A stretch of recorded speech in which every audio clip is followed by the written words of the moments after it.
Bugungi kunda jinoyatchilikka qarshi kurash, huquqbuzarliklarning oldini olish borasida qator chora-tadbirlar amalga oshirilyapti. Bu borada Prezidentimizning 2025-yilda respublika mahallalarida xavfsiz muhitni yaratish va huquqbuzarliklarning barvaqt oldini olish tizimi samaradorligini yanada oshirish bo'yicha chora-tadbirlar to'g'risidagi qarori muhim huquqiy asos vazifasini o'tayapti.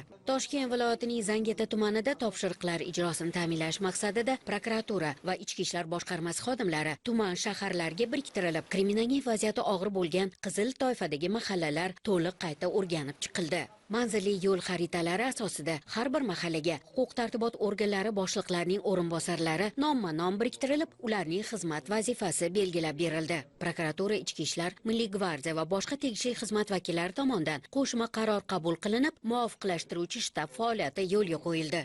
Ayni kunlarda raqamli texnologiyalar kirib bormagan soha va tarmoq deyarli qolmadi. Mahallalarga zamonaviy axborot-kommunikatsiya texnologiyalarini keng joriy etish orqali jinoyatchilikning barvaqt oldini olishga katta e'tibor qaratilyapti. Raqamli xavfsiz mahalla konsepsiyasi doirasida har bir mahallaning eng gavjum joylari, asosiy ko'chalar va kriminogin xavfi yuqori hududlarga kuzatuv kameralari o'rnatilib, navbatchilik qismi hamda profilaktika inspektorlarining xizmat xonalariga integratsiya qilindi. Vaziyatni nazorat qiluvchi situatsion markazlar faoliyati yo'lga qo'yildi. Namunali xavfsiz ko'cha, namunali xavfsiz yo'laklar tashkil qilish, ko'p qavatli va yakka tartibdagi xonadonlar, savdo va maishiy xizmat ko'rsatish obyektlarini domofonlar bilan jihozlash rejalashtirilgan bo'lib, hozirda bu ishlar qizg'in davom etyapti. Xususan, aholi turar joylari, majmua, mahallalar, savdo maskanlariga tashvish tugmalari o'rnatilib, jamoat xavfsizligi mustahkamlanmoqda. Ushbu tizim fuqarolarga favqulodda vaziyatlarda tezkor yordamga chaqirish imkonini berib, huquqbuzarliklarning oldini olishga xizmat qilyapti.